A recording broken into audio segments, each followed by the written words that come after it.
Okay, so we're going to do this tutorial in Howler. We've already seen Simon do a really nice tutorial in Hit Film, which is fantastic. I'm going to be doing it in that as well. But here is Howler. As soon as I started to see the similarities in what needs to be done for this project compared to my usual workflow with a lot of my CG stuff. In his tutorial, this is the background plate he chooses to use, onto which all of the rest of the footage will be pasted. So first thing we're going to do is store this animation. I'm going to use memory. If you don't have a whole lot of RAM, you may instead want to use the 2 disk, which will just go into a temp folder. Now that we have that here, we're going to select use as an animated swap image, and so then we no longer need it here. So we're going to load in another AVI, and let's go ahead and stick with the way that Simon did his. Is the next one was this right edge 1, and now he moved the timeline so that they were already starting, right in here. So I'm going to do that same thing. I could do that within my flow here, but instead I'm going to do it here. I'll make 90 my first frame, so that'll get these guys in frame right from the start, and click open, and it'll create an interesting issue in that now I only have 160 frames, whereas this is 250 frames. So if I composite these two together, I'm using this as my main animation. So what's going to happen is it's going to end up being only 160 frames, and I don't want that, nor do I want to do that and then add frames later, because I'll lose all of this animation of these guys from frame 160 on. To resolve this, see here, right after this frame 110, as of this point here, this frame no longer changes. It stays just the way it is. So I'm going to set in here, I'll go to the end, I'll go out, and I'll scroll to the end here, and I'll right click and go copy block.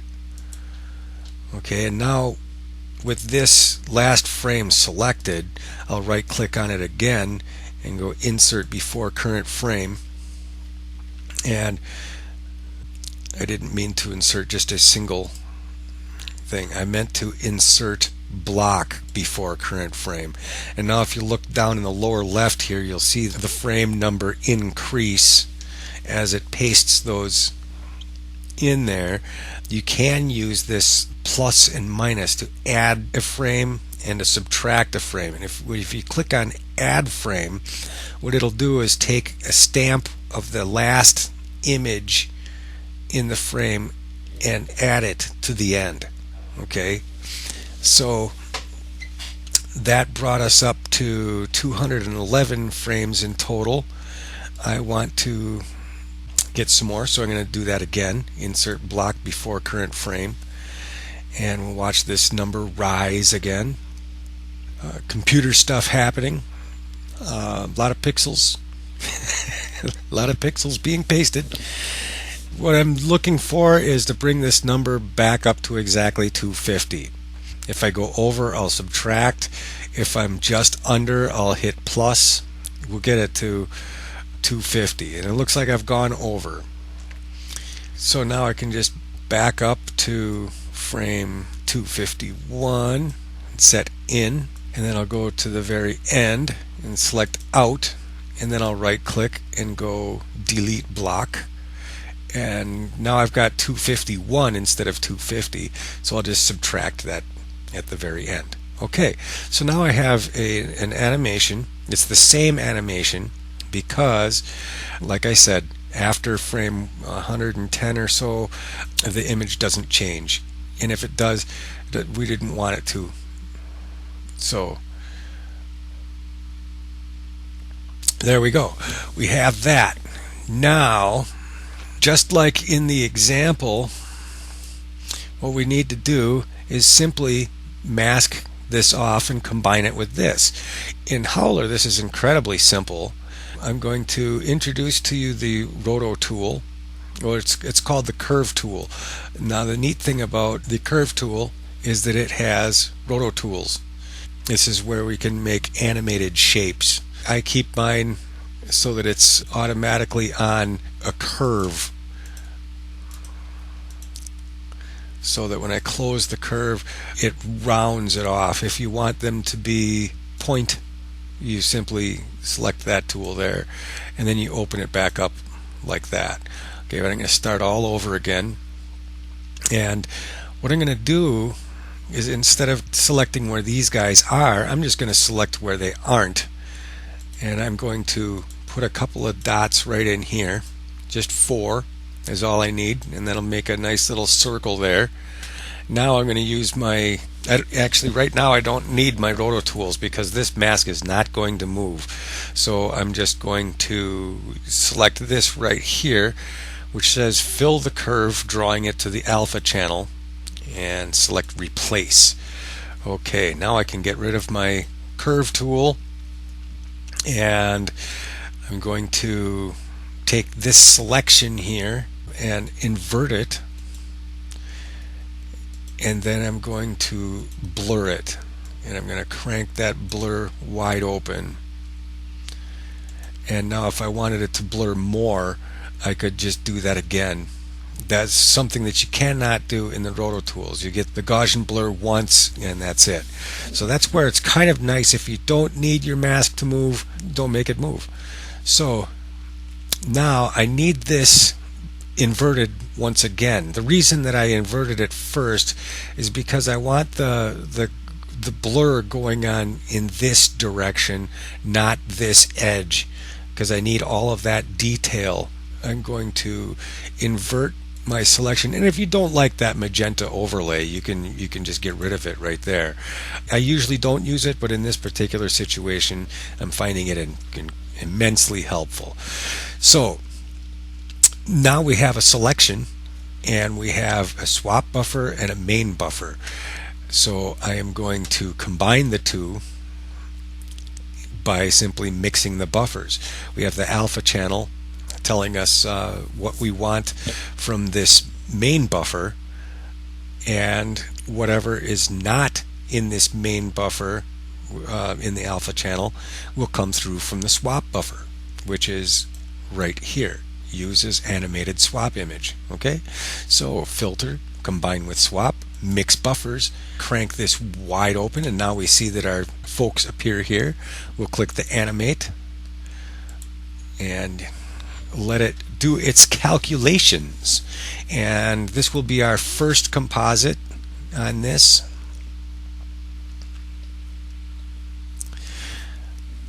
And they run off frame, but that doesn't mean that we're done. To watch everything go on, you look at this lower left, which I set up like that just because I'm used to my timeline being on the bottom, being a Carrera user. Notice that a lot of other tools keep it on the bottom too. However, when you first open Howler and use these tools, it is on the top. You switch that back and forth with this button right here. Okay, now I got to get that out of the way. There it is. And see, so I like mine down on the bottom here. And now I can get rid of my selection and take a look at my work. And do you see any issues with our selection? Neither do I. It's beautiful. Okay. So we've got our first composite finished. This doesn't need to be saved at all because it already is saved. This is part of our original footage. However, this is not saved. So if you want to save that, now would be the time to do it. I'm going to store the animation to memory, because now this becomes our new swap image, and we'll load in another AVI. Let's go ahead and bring in, oops, that's the wrong one. That's the one that we just did. The next one that they did in their hit film tutorial is this right edge 2, which is a good next step to go because it has more people coming in right behind the people that we just added. These people come in and they're in that same space. This one does require a moving mask so that we don't overwrite the people that are running through in this one. Okay, so we can't just mask everything. We have to put this mask in motion. So for that, we're going to use the curve tool. I like to leave it open at first. Right now I'm starting at the very end frame. Going to include this shadow, and I'm going to come all the way around the car. Put one in there for control, one here for control, and then I'll close it. Now is where the roto tools portion of this curve tool come in handy. So we'll keep this something like that. Okay, now is where I'm going to create a keyframe, and I'm going to use the curve as alpha, and I'm going to use Gaussian blur, and I want that to be cranked as far open as I can. When you first start to use the curve tool in Howler as a roto tool, and you do that by adding a keyframe like I just did, it'll superimpose the word keyframe every place where you have a keyframe. Now when you add your first keyframe, it will put a keyframe at the beginning and at the end. This one I'll need to change, and I'm just going to lift these guys a little, that a little. Actually, why don't I just start here and get these out of frame, because right now we don't need them. So we're getting them out of picture.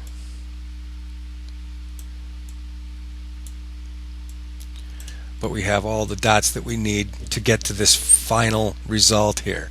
So once I get them in an organized fashion up here, I'll just go create keyframe, and that changed that first one. Okay, now there's a smooth interpolation between this keyframe and the final keyframe, and it's likely that that's going to have to change. See, right now we're probably already starting to invade on our people.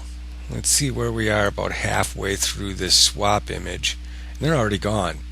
So that may just actually work just the way it is. Let's see where they are here. Yeah, boy, oh boy, I think I might have got a decent result right off the bat. About a third of the way through. Yeah, they're not getting cut off at all. Well, let's just try it out once. Yeah, boy, that worked out really good right from the start. What we have to do is invert this. Is there anything else we need selected on here? No. Okay, so we repeat this process, combine with swap, mix buffers, and crank this back up.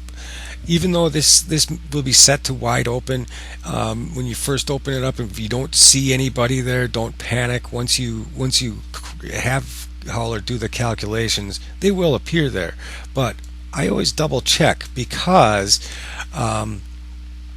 if I didn't click this invert, okay, and these are pink, now if I go filter, combine with swap, mix buffers, when I reload this, wait, where are the people? That's a key indication that you need to invert your selection. So now when you go into your combine with swap and you crank those on, there they show up. Okay, let's hit animate, and we want to keep an eye on this magenta that encroaches in here, and see if it clips with any of our people that are running. And if it does, we're going to have to redo this one. It's growing, but it's not going to catch up to this guy. I think we did a successful shape changing mat.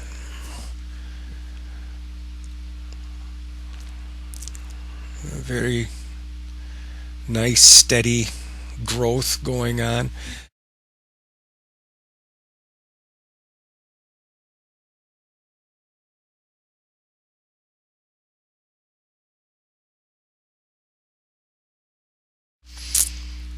Okay, and that's the end, and it looks like we were successful. First thing I'm going to do is get rid of my tool, my curve tool, and I'm going to clear my selection.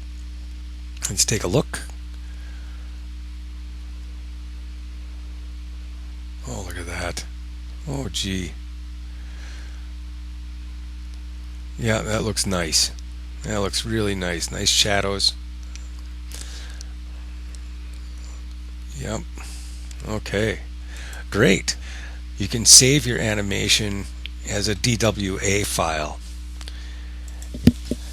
And so it saves it as a Dogwaffle animation file just in case you should have any problems and you need to get back to this point. Right now I'm just going to close this thing because I don't need it, because I'm going to be using this one as our new swap image as we load in the next AVI, which I'm just going to start right from the top of the list and work our way through the rest of them except the ones that we've already done. Now that we've got these guys just up here in the upper left, I could easily just put a little circular mask around them. The thing is that there's such a difference in some of the lighting situations in here that what I'm actually doing instead is I'm trying to use as much as the image as I can get away with, so that I'm getting more of a gradual blend, more like that. And then I'm going to add one more in here just to smoothen that curve out a little. There we go. That's what I was looking for, something more like that. Okay, good. I'm just going to commit this to alpha and replace it.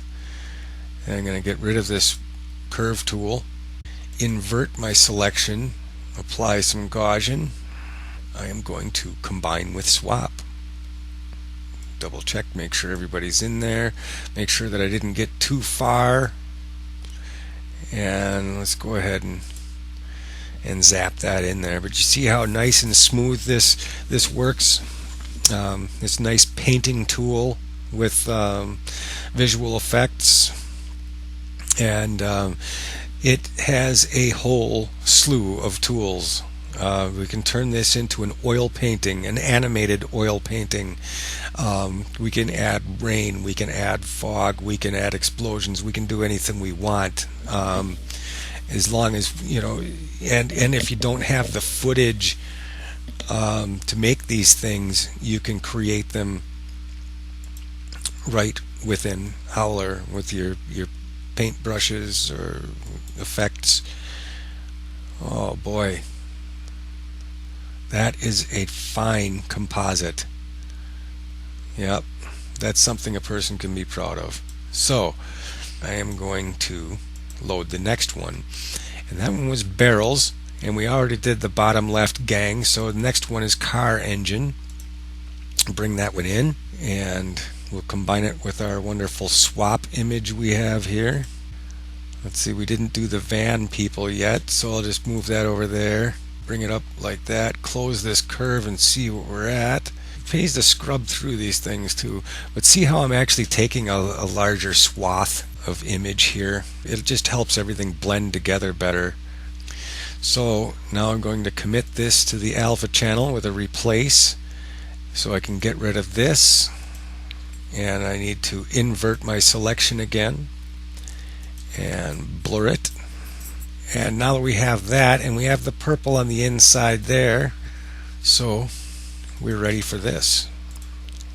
Just jam that right in there, and watch in this lower left hand corner as the frames tick away.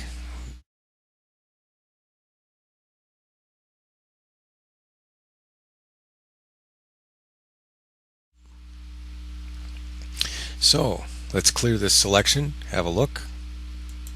Good deal.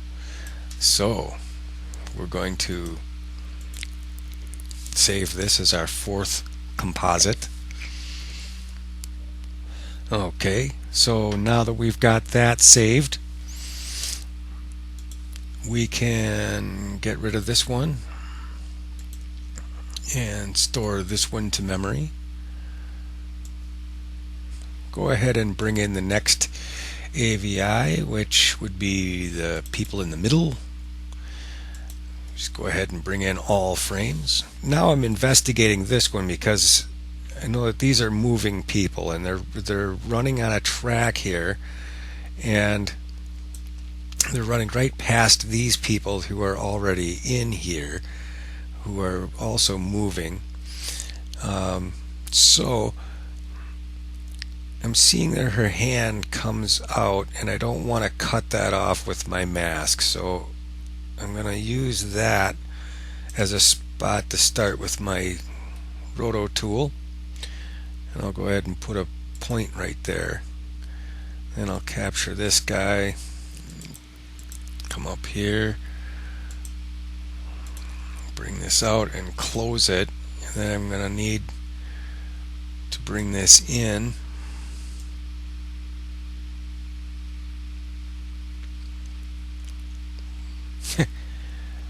Looks like I got that pretty good right off the bat. Neat. So let's commit that to alpha. Replace. Get rid of this guy. Gaussian blur that a little bit. And since we're going, I'm gonna try it without that much Gaussian blur and see how that works. Invert that, and we are going to mix buffers, animate OK.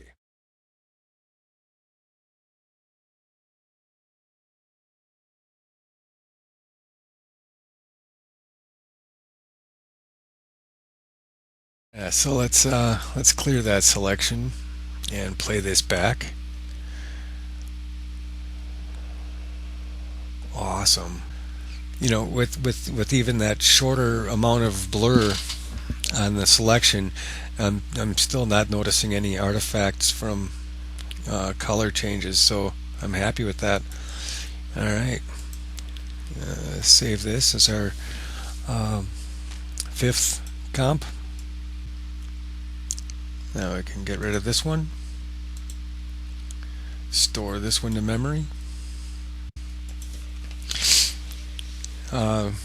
By now I'm sure you've got the gist of it, so you could have signed off long ago, but you know, I've taken us this far, I might as well go the rest of the full mile. Oh, these guys are kind of close to these in here. They are actually pretty simple, and I could possibly even use something as simple as an oval selection like that. And then now we have this thing, the free transform. And that's neat because it allows us to warp things around and rotate. It's really neat how precise you can get with your selection using this free transform tool. We can zoom right in on those guys. Oh, you recognize anybody in there? Saint? Yeah, recognize Saint in there? Alright, and then just apply the transform, and we'll Gaussian blur that selection. Oh, that should be good. Invert that selection and composite that selection with swap. This is the part that I'm going to be concerned with as I'm watching, and I guess I have to be concerned with those guys too. Let's take a look and see how this all plays out.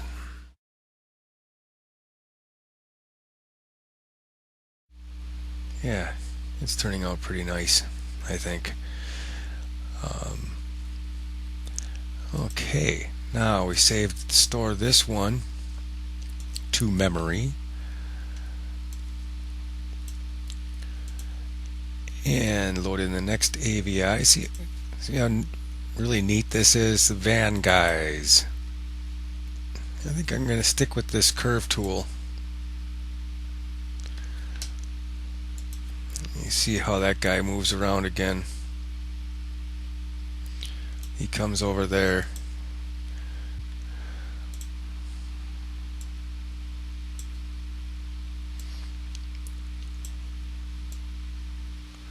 Looks like those guys' heads actually come over that. So actually these guys I think need to be added before this one does. Yeah, okay, so I think what I'm going to do is I'm going to go ahead and add these guys to the whole thing, and I may have to redo the middle one. So Gaussian blur and invert. Let me just double check. Yep, okay.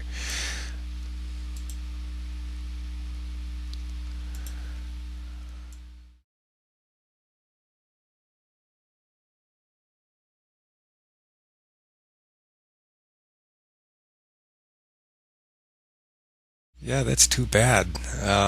If I would have added these van guys in before these guys, actually, why don't I try something? Clear this selection, and now I'm going to store this animation to memory and take my roto tool here, kind of go around.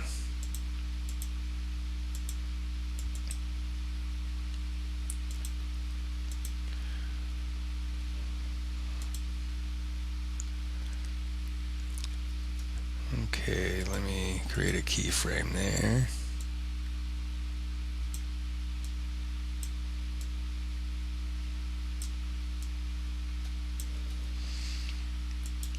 Create a keyframe there.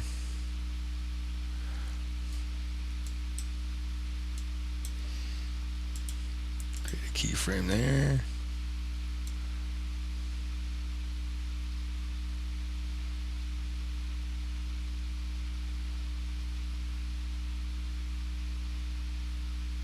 And create a keyframe there. Now, do we have all of our blur stuff on and everything? Yes. Okay, now, what if I do this?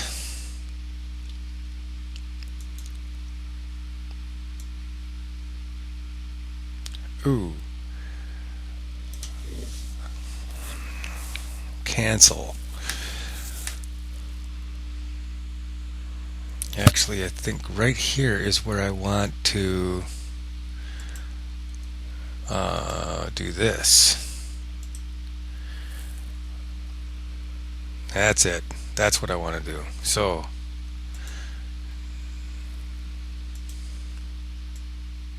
there we go.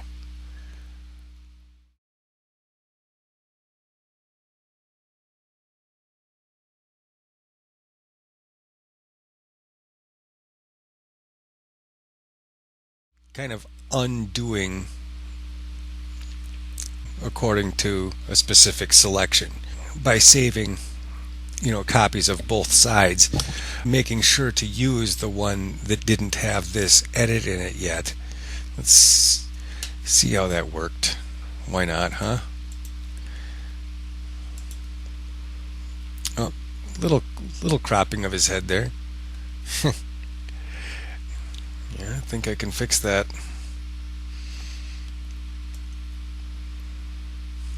So basically all I really need to do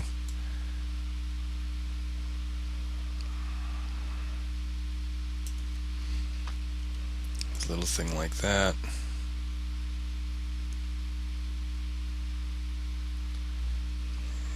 Yeah, that's really all it needs.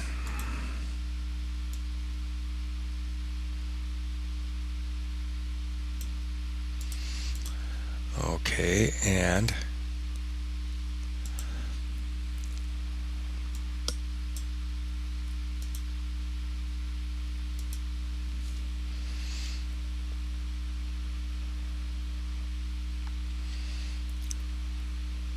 that was pretty fast.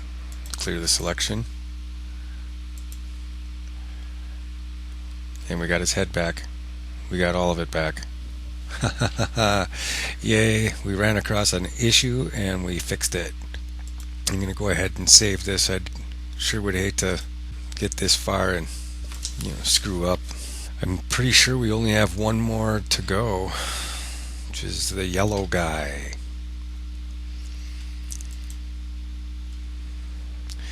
You have to always remember to do this first. Alright, load in an AVI. The last guy, the yellow guy. Well, that was an adventure. So we did things a little bit out of what should have been the right order, I think, and survived it. Alrighty, and with this one, I think I'm still going to use this curve tool. Close the curve.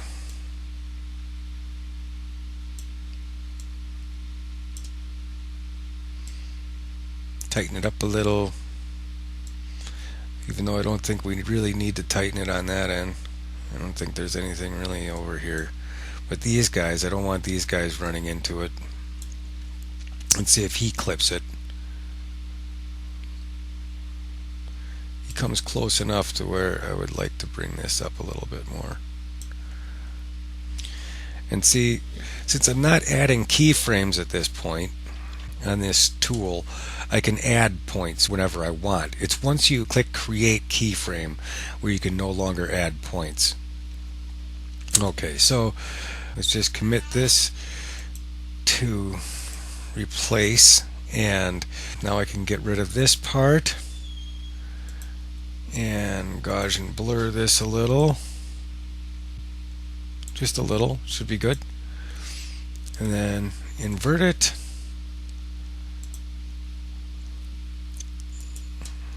And could it be this simple where this last one is this easy and then we're done? Or or will the inevitable happen and we're going to have to go back and do some things? Well, no, that's going to do it. Well, we'll see if I come back and do some other fun things to this.